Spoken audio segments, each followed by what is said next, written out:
Shalom Lakem, avec vous le pasteur Ananis Martin. Dans cette rubrique guide d'étude de la parole, nous avons une autre leçon importante en 15 minutes, autre leçon du maître enseignant. Que le Seigneur vous bénisse et vous garde. Où es-tu? Que fais-tu? C'est la question qui est posée dans Genèse chapitre 3, verset 9 et Genèse chapitre 3, verset 16.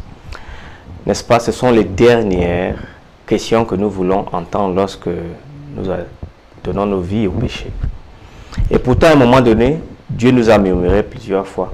Où es-tu en ce moment? L'évangile est universel parce que tout être humain, nous avons tous une nature pécheresse. Et cette question nous dérange à chaque fois. Où es-tu? Que fais-tu? La vision du monde de Jésus nécessite une spirale ascendante de l'être humain. Il est assez difficile pour l'adhérent de la vision du monde évolutionniste, progressiste et humaniste d'admettre que le mal est réel et qu'il procède, n'est-ce pas, directement du cœur humain. Nous ne sommes pas des victimes, nous sommes les auteurs du délit. Jésus, le maître enseignant, l'a dit de cette façon, dans Marc chapitre 7, versets 21-23. Car c'est du dédain, c'est du cœur des hommes que sortent les mauvaises pensées, les adultères, les impudicités, les meurtres, les vols, les cupidités, les méchancetés, la fraude, le dérèglement, le regard envieux, la calomnie, l'orgueil, la folie. Toutes ces choses mauvaises sortent du dédain. Marc chapitre 7, versets 21-23. En un sens, nous sommes tous des victimes, car le péché de chacun envoie des ondes qui affectent les autres. Mais il est évident que certains sont plus profondément affectés que d'autres. Nous le reconnaissons même. Mais au milieu de notre douleur, il est utile de se rappeler que nos péchés ont blessé les autres de peur que nous saisissons notre prochain et l'étranglons même en plein jour. Quand nous analysons le péché d'Adam et Ève, ils commettent un seul acte de désobéissance. Et la prochaine chose qu'ils savent, c'est qu'ils tiennent un fils mort. Du fruit interdit au fratricide. En une seule génération, ce sont les Écritures sur lesquelles Jésus a été élevé que nous voyons cela. C'est pourquoi, bien qu'il fût plein de miséricorde, de grâce et d'amour, il n'a jamais minimisé la notion ou les conséquences du péché. Si vous lisez Genèse chapitre 3, vous allez voir Genèse chapitre 1, verset 31, la Bible dit « Cela était très bon ». Chapitre 3, verset 6, le fruit interdit est consommé. Après, chapitre 3, verset 8 à 13, ils se cachent et se blâment l'un à l'autre. Chapitre 4, verset 8, il y a le meurtre de Caïn sur Abel. Chapitre 4, verset 14 à 15, vous voyez ici le risque de meurtre et la vengeance 70 sur Abel. Le homicide est là, la méchanceté globale des pensées continuellement mauvaises se fait jour dans Genèse chapitre 6, verset 5. Et finalement, dans Genèse chapitre 3, verset 24, le texte nous dit, c'est ainsi qu'il chassa Adam et il mit à l'orient du jardin d'Éden les chérubins qui agitent une épée flamboyante pour garder le chemin de l'arbre de vie. Voilà donc de façon pathétique, nos parents étaient chassés du jardin d'Éden. Alors, dans cette leçon, autre leçon du maître enseignant, nous voyons que nous sommes tous des pécheurs. Et personne n'a jamais eu honte de lui-même sans avoir pensé à ce que Adam et Abel ont péché. Qui parmi nous n'a jamais eu honte de lui-même ou d'elle-même? Qui d'entre nous n'a jamais fait des choses que nous avons honte, dont nous souffrons et souvent nous faisons souffrir les autres? Souvent on y pense. Si nous pouvons reculer la montre, beaucoup de choses pourraient changer. On reculerait d'horreur à l'idée que d'autres le savent. Il est fort probable, n'est-ce pas, que nous sommes tous passés par là, c'est sûr. Dans Jean chapitre 8, verset 4, si on se met, n'est-ce pas, dans cette vidéo, nous avons étudié, au lieu de se cacher, en fuite, n'est-ce pas, et Jésus le rabbi, une femme répond, un élève attentif. Si on regarde le texte de « Mettez-vous à la place de la femme surprise en flagrant délit d'adultère » dans Jean 8, 4. David, il aussi avait été surpris. Le psaume 32 était l'expression de sa repentance, poignante, sa confession de ce qu'avait été sa repentance. Quelles que soient nos difficultés, n'est-ce pas, il y a une chose qui nous dérange.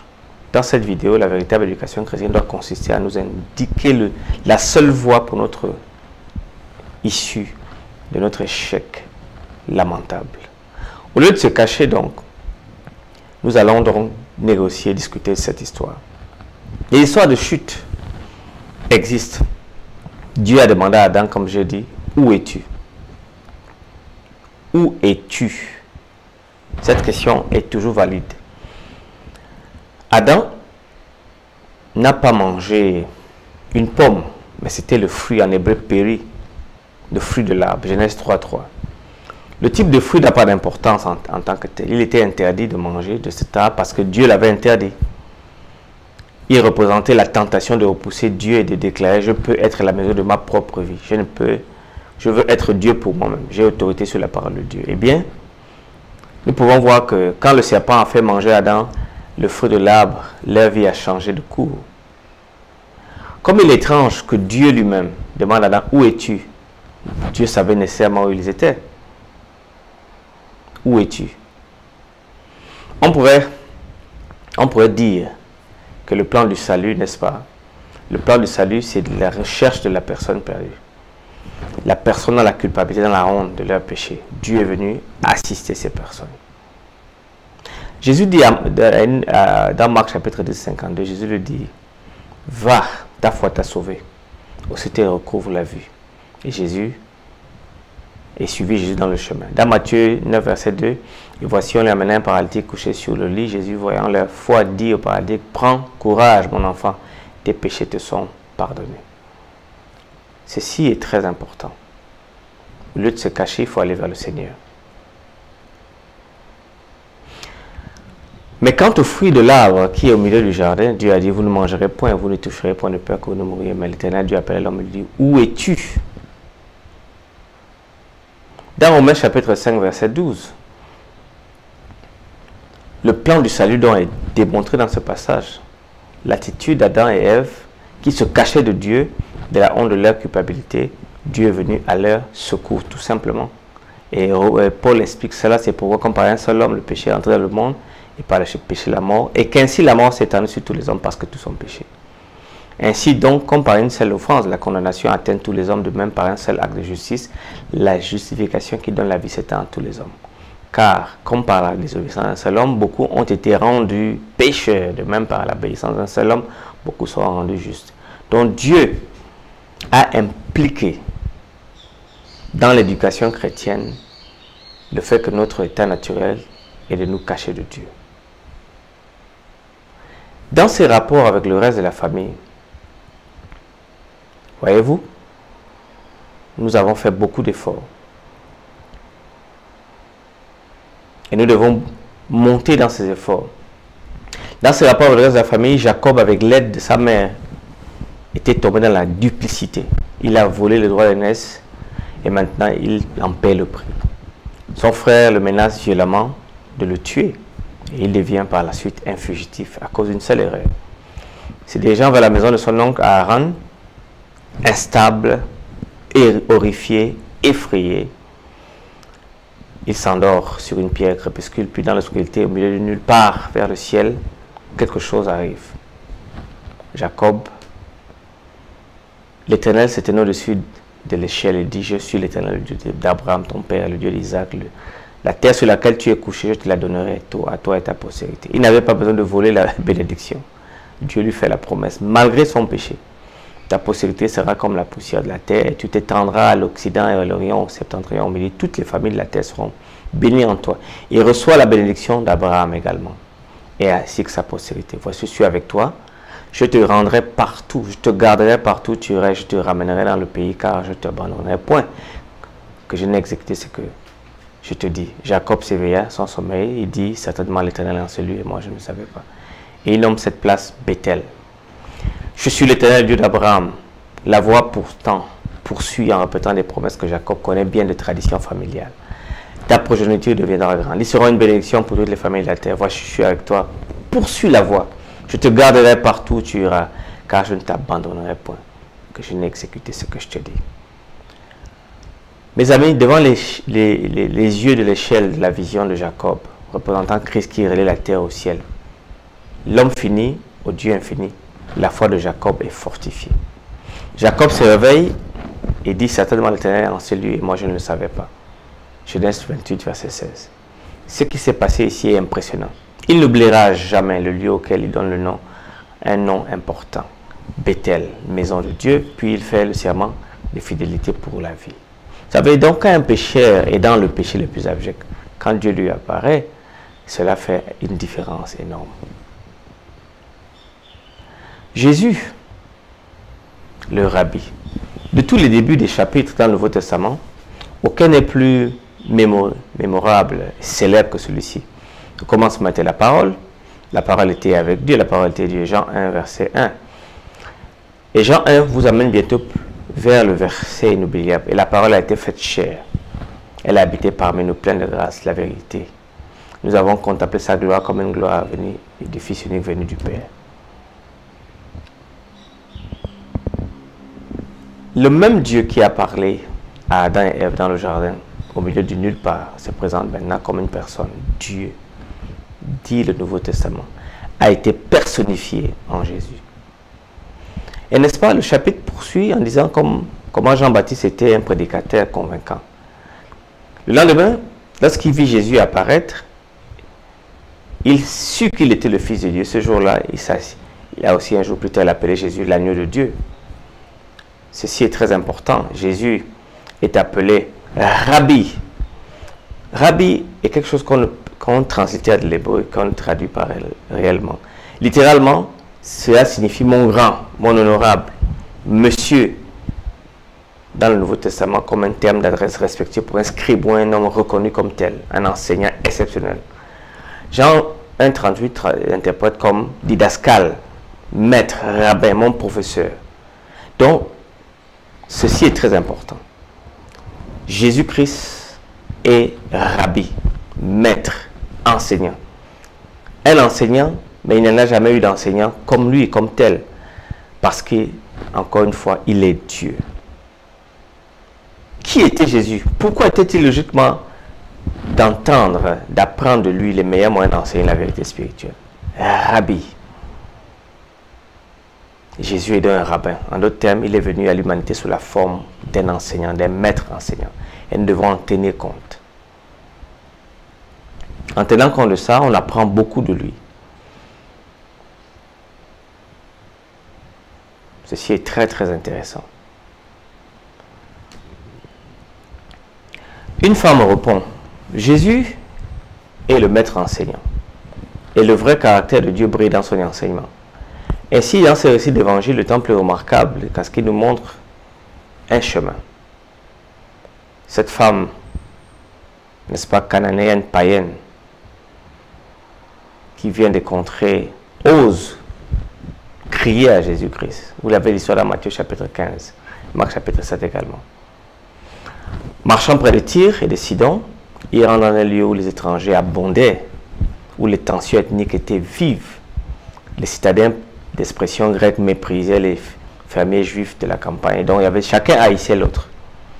Mais sentant la tension, Jésus entre dans une maison en espérant, comme l'a dit Marc dans son récit, que personne ne sut qu'il était présent. Mais une femme le trouva.